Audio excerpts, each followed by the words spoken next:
My guest at this time is featured as the narrator in the upcoming documentary, The Flying Greek, about wrestling innovator Mike Pappas. It is WWE Hall of Famer Madusa. Madusa, thank you very much for taking the time to chat with me today. Oh my goodness. Finally, here we are between my schedule and yours. I just thank you for taking the time and wanting to do this interview. The main reason of the interview is, of course, about the documentary, the movie, Mike, the Flying Greek Pappas. Such an amazing man, such a great story. And I believe that you got to see a little bit of it. Is that correct? Just a little taste. Like, I really just got the press release for it. But, I mean, I'm pretty familiar with Mike Pappas now after doing a bunch of research to get ready for this interview now. I mean, what an interesting character this guy is. Yes, he is. Yes. He was the like, I would say the original, like a innovator of the high flyer back when it wasn't really a lot of high flying. Sure. Right? Yeah. And he worked all over back then, like NWA, WWF, right. You know, and that's when they traveled around with the belts and stuff like in old territories. Yeah, 100%. And so how familiar were you with Mike before the documentary? Were you a huge fan? Was this something you approached with and kind of fell down the rabbit hole? Like, what was your familiarity here before the documentary? Well, I didn't know the extent of his career.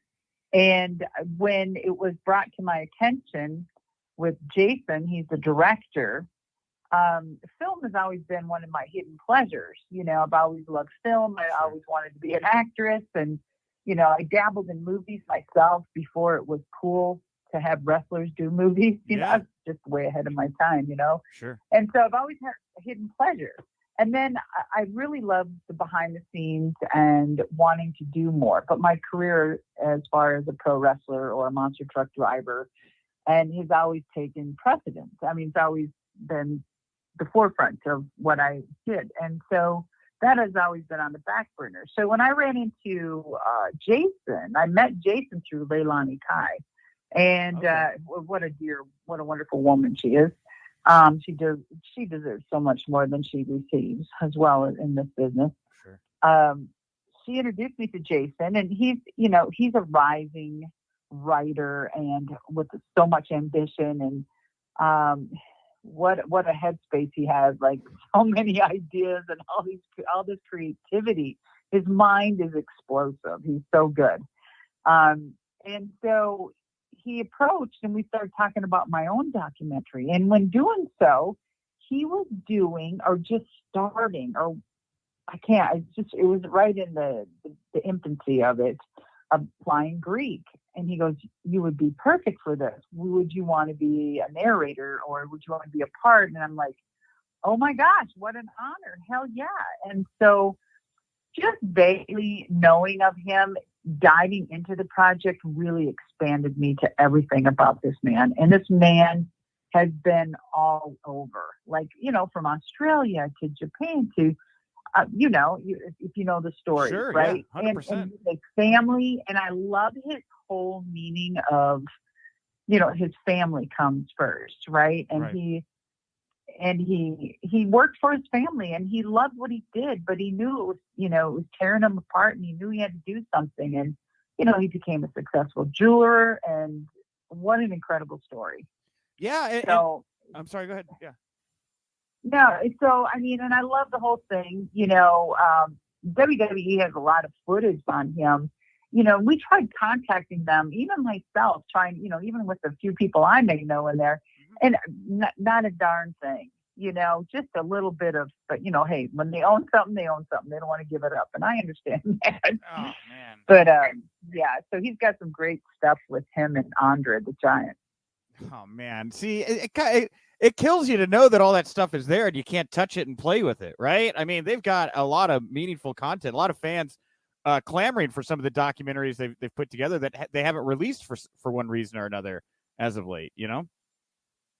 I don't know what it is or what's up, but, you know, a lot of people have their speculations on what's going on. But WWE will always be the powerhouse that it was, is, and always will be, no matter what they're doing. No matter if they are going to stay together as a company or if they're going to sell it off or partially or whatever their deal is, whatever the rumors are, right? Yeah. It is a powerhouse of a company, and they have so many wonderful things. I hope they still engage in some of the things that they were doing, with the history, the documentaries. Sure. They were doing all those shows, and it's like they're not even doing them anymore. I know. They have such a library. It's incredible. And some of these territories, like NWA, like I think Lawler owns some, Jarrett owns some of the footage. You had some of these people that just kind of, was it Robinson? Wasn't he the official owner back in the day? Was it Billy Robinson, wasn't it? That might be right. Sure. Huh? I said that could be right. That sounds right. Let's say that's right. Yeah, that's okay. I don't know. I hate to assume because there's always a critic out there that'll, they're always like, "Oh my God, Madusa's lying." Or as Eric Bishop says, "Madusa's delusional," or whatever. Sure. He thinks I'm lying about the title trashing thing. So anyway, fair I enough. had to go there. Fair enough.